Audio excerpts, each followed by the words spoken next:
Snacks recipe बघणार आहोत। अतिशय चमचमीत रेसिपी बघणार आहोत। ती म्हणजे जिरा मठरी। मठरी तर सगळ्यांनाच आवडते आणि चहा बरोबर तर अशी चमचमीत मठरी असेल, चहा प्यायची मजाच वेगळी। अतिशय सोपी रेसिपी आहे, पटकन होणारी आहे। तर आज आपण या जिरा मठरीची रेसिपी बघणार आहोत। तर हीच रेसिपी बघण्यासाठी आपला व्हिडिओ शेवटपर्यंत बघत राहा। व्हिडिओ कुठेही स्किप करू नका आणि आपल्या चॅनलवर नवीन असाल तर आपल्या चॅनलला सबस्क्राइब करायला विसरू नका। तर चला आपण रेसिपी बघूया। तर आज आपण बघणार आहोत एक इव्हिनिंग स्नॅक्स रेसिपी, जी चहा बरोबर खाल्ली जाते। अतिशय चमचमीत रेसिपी आहे, ती म्हणजे जिरा मठरी। ही जिरा मठरी अगदी सोपी आहे, खूप मस्त लागते, एकदम छान क्रंची होते, अजिबात मऊ पडत नाही। आणि क्रंची होण्यासाठी काय करायचं त्या मी इथे टिप्स काही सांगितले आहेत। तर आता आपण रेसिपीला सुरुवात करूया। तर आपल्याला जिरा मठरी बनवण्यासाठी लागणार आहे 1 कप रवा। इथे तुम्ही कुठलाही रवा घेऊ शकता, मी इथे जाडा रवा घेतलेला आहे। आणि 1 कप मैदा। ते मी तुम्हाला मुद्दामून वाटी घेऊन हे प्रमाण दाखवलेलं आहे। बऱ्याच जणांना 1 कप म्हणजे काय हे प्रमाण समजत नाही, म्हणजेच 1 वाटी रवा आणि 1 वाटी मैदा, हे दोन्ही आपण इथे समप्रमाणात घेतलेलं आहे। यानंतर आपल्याला लागणार आहे 1 टीस्पून ओवा, 1 टेबलस्पून जिरं, मीठ चवीनुसार, 2 टेबलस्पून तेल आणि 1 टेबलस्पून कॉर्नफ्लॉवर। तर आता आपण जिरा मठरी बनवायला सुरुवात करूया। तर इथे मी एक परात घेतलेली आहे, इथे मी गाळणे घेतले। आता मी 1 कप मैदा हा चाळून घेणार आहे। आपण मैदा हा चाळून घ्यायचा आहे। हे बघा, मैदा चाळून घेतल्यामुळे काय होतं, आपली मठरी ही खूप छान होते आणि व्यवस्थित क्रंची होते। यानंतर आपण घ्यायचा आहे 1 कप रवा, तो सुद्धा आपण इथे चाळून घेणार आहोत। तर आता आपला रवा सुद्धा इथे चाळून झालेला आहे। यानंतर आपल्याला घालायचं आहे 1 टेबलस्पून जिरं, 1 टीस्पून ओवा, 1 टेबलस्पून कॉर्नफ्लॉवर। फ्लॉवर घातल्यामुळे इथे आपल्या मठरीला खस्तापणा खूप छान येईल। मीठ चवीनुसार आणि 2 टेबलस्पून तेल। आता आपल्याला हे सर्व मिक्स करून घ्यायचं आहे।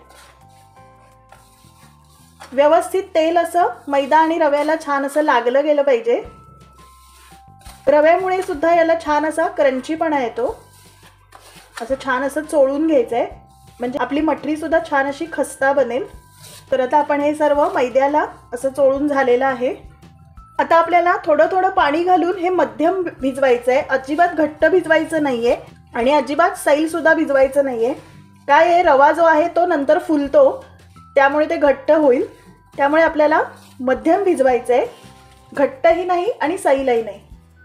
थोडं थोडं पाणी घालून भिजवायचं आहे, अंदाजाने भिजवायचं आहे। मी तुम्हाला दाखवते। आपला इथे छान असा गोळा मळून झालेला आहे, मी तुम्हाला दाखवते। हे बघा, आपल्याला एवढाच घट्ट भिजवायचा आहे, यापेक्षा घट्ट जास्त भिजवायचा नाहीये आणि अगदी सैलही भिजवायचा नाहीये, कारण आपण इथे रवा घातलाय, तो चांगला फुलला जातो आणि रवा फुलल्यावर थोडं पीठ हे आपलं घट्टच होईल। त्यामुळे जास्त घट्ट भिजवायचं नाहीये की जेणेकरून आपल्याला लाटायला त्रास होईल।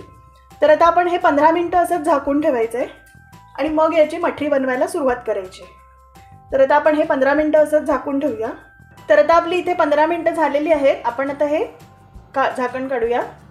हे घट्ट व्यवस्थित झालेलं आहे, बघताय तुम्ही किती घट्ट झालंय।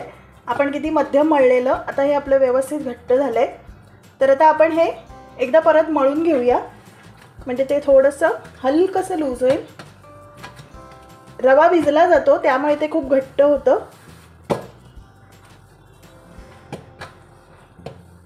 तर आता आपण इथे मळून झालेलं आहे। आता आपण मठरी बनवायला सुरुवात करूया।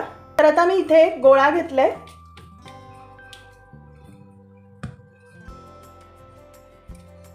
तर आता आपण हा लाटून घेऊया। आपल्याला एक अशी पोळी लाटायची, अगदी जाड पण नाही आणि अगदी पातळही नाही, कारण आपण मठरी बनवतोय। हे बघा, आपलं इथे पातळ अशी पोळी छान लाटून झालेली आहे। हे बघा, साधारणतः एवढी पातळ आपण इथे पोळी लाटलेली आहे। एकदम पातळ लाटायची, जर तुम्ही जाडी लाटली तर ती कुरकुरीत होणार नाही, क्रिस्पी होणार नाही, त्यामुळे आपल्याला छान अशी पातळ लाटायची। तर आता आपण इथे काट्या चमच्यानी अशी भोकं पाडून घेणार आहोत। काय आहे, जर तुम्ही भोकं पाडली नाहीत तर आपली पुरीसारखी ही पुरी फुगेल आणि आपल्याला पुरीसारखी ही मठरी फुगवायची नाहीये, तर अशी क्रिस्पी करायची। ही भोकं पाडल्यामुळे काय होतं, ही पुरी फुगत नाही। त्यामुळे नीट अशी भोकं पाडून घ्यायची व्यवस्थित सगळ्या बाजूला, म्हणजे आपली मठरी अशी फुलणार नाही, अशी चपटी राहील। त्यासाठी इथे आपण हे काट्या टोचानी असे टोचे मारून घेतोय। तर आता आपले इथे टोचे मारून झालेले आहेत। आता आपल्याला एका अशा छोट्याशा वाटीच्या मदतीने याचे गोलाकार असे पीसेस करायचे आहेत। तुमच्याकडे छोटी वाटी नसेल तर तुम्ही झाकण सुद्धा एखादं छोटं घेऊ शकता। तर आता मी इथे वाटीच्या मदतीने असे गोल ह्याचे पीस करून घेणार आहे। तुम्हाला कितपत छोटी लहान हवी आहे त्यानुसार तुम्ही करू शकता। मी ते छोटीशी केली आहे कारण बाहेर जनरली अशी छोटी असते।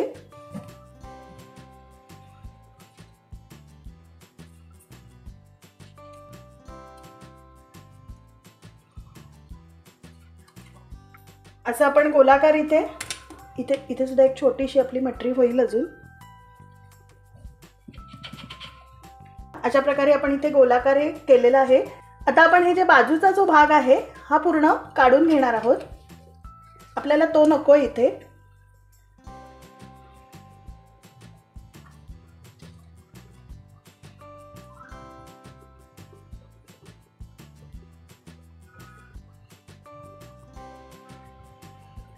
आपल्या इथे मस्त अशा मठऱ्या तयार झालेल्या आहेत। हे बघा मी तुम्हाला जवळून दाखवते किती मस्त आपली जिरा मठरी तयार झालेली आहे।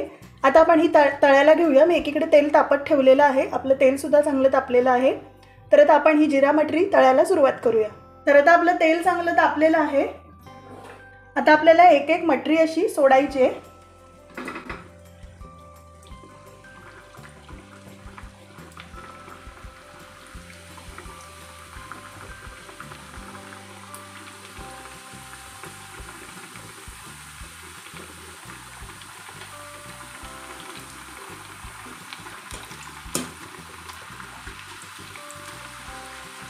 आपल्याला मध्यम आचेवरती या तळायचे।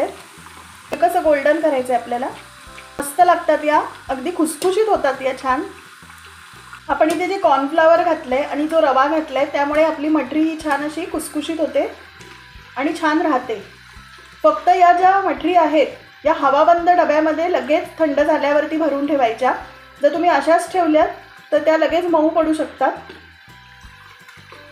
मस्त अशा क्रिस्पी होतात एकदम। मस्त रंग येतोय आता आपल्या मठरीला, अगदी मार्केट सारखा मस्त रंग आलेला आहे, अगदी परफेक्ट रंग आलेला आहे। आता आपण या काढून घेऊया। हे बघा मस्त रंग आलेला आहे। तर आता मी या चाळणीवरती काढून घेते। काय असतं चाळणीवरती काढल्यामुळे काय होतं, एक्स्ट्राचं जे तेल असतं हे सगळं खाली ताटात पडतं। इथे मी खाली ताट ठेवलंय, हे बघा तुम्ही बघताय खाली तेल पडतंय, त्यामुळे मग ह्या सॉगी होत नाहीत, असं नरम पडणार नाही, त्यातलं एक्स्ट्रा जे तेल आहे ते खाली पडेल। तर आता आपण दुसऱ्या तळून घेऊया। अगदी अलगदपणे टाकायचं आहे।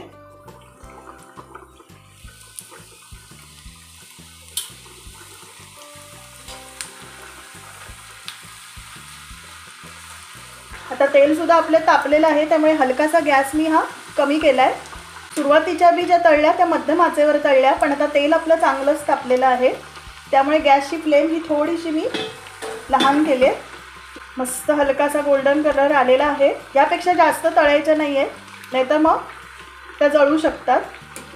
मस्त रंग आलेला आहे। आता मी याच्यात बाकीच्या मठरीसुद्धा तळून घेते। आपली इथे मस्त अशी जिरा मठरी तयार झालेली आहे, बघताय तुम्ही। हे बघा आवाज ऐकताय किती कुरकुरीत झाले, आवाज ऐकताय तुम्ही। हे बघा मस्त अशी कुरकुरीत झाली एकदम।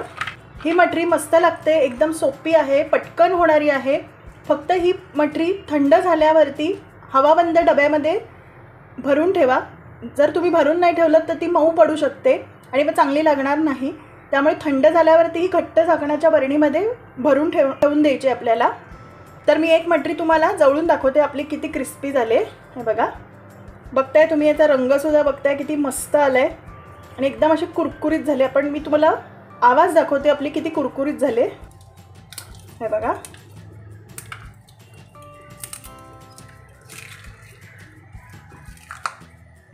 ऐकलात आवाज तुम्ही, किती मस्त कुरकुरीत झाले। अजिबात मऊ पडलेली नाहीये, फक्त थंड झाल्यावरती ही घट्ट झाकण्याच्या बरणीमध्ये आपल्याला भरून ठेवायचे, म्हणजे मऊ पडणार नाही। कारण आता पावसाळ्याचे दिवस सुरू आहेत. जर तुम्ही अशीच मठरी ठेवलीत तर ती मऊ पडू शकते. तर आपली इथे क्रिस्पी जिरा मठरी तयार झालेली आहे. बघताय तुम्ही किती मस्त झाली आपली जिरा मठरी. हे जे आपलं प्रमाण आहे यामध्ये आपली जिरा मठरी साधारणतः 200 ग्रॅम ही तयार होते. आपण ही घरच्या घरी अगदी सोप्या पद्धतीने ही जिरा मठरी बनवू शकतो. बाहेरनं विकतची आणण्याची अजिबात गरज नाही. मस्त अशी क्रिस्पी आपली जिरा मठरी इथे तयार झालेली आहे. तर आजची रेसिपी तुम्हाला कशी वाटली हे मला कमेंट करून नक्की सांगा. त्यासाठी आपला व्हिडिओ लाईक करा, शेअर करा आणि आपल्या चॅनलला सबस्क्राईब करायला विसरू नका आणि बेल आयकॉनचं बटन दाबायला विसरू नका, म्हणजे तुम्हाला नवीन व्हिडिओज बघायला मिळतील. चला मग भेटू आपण आपल्या नेक्स्ट व्हिडिओमध्ये एका नवीन रेसिपीसह. तर विश तुमची, डिश आमची. नमस्कार.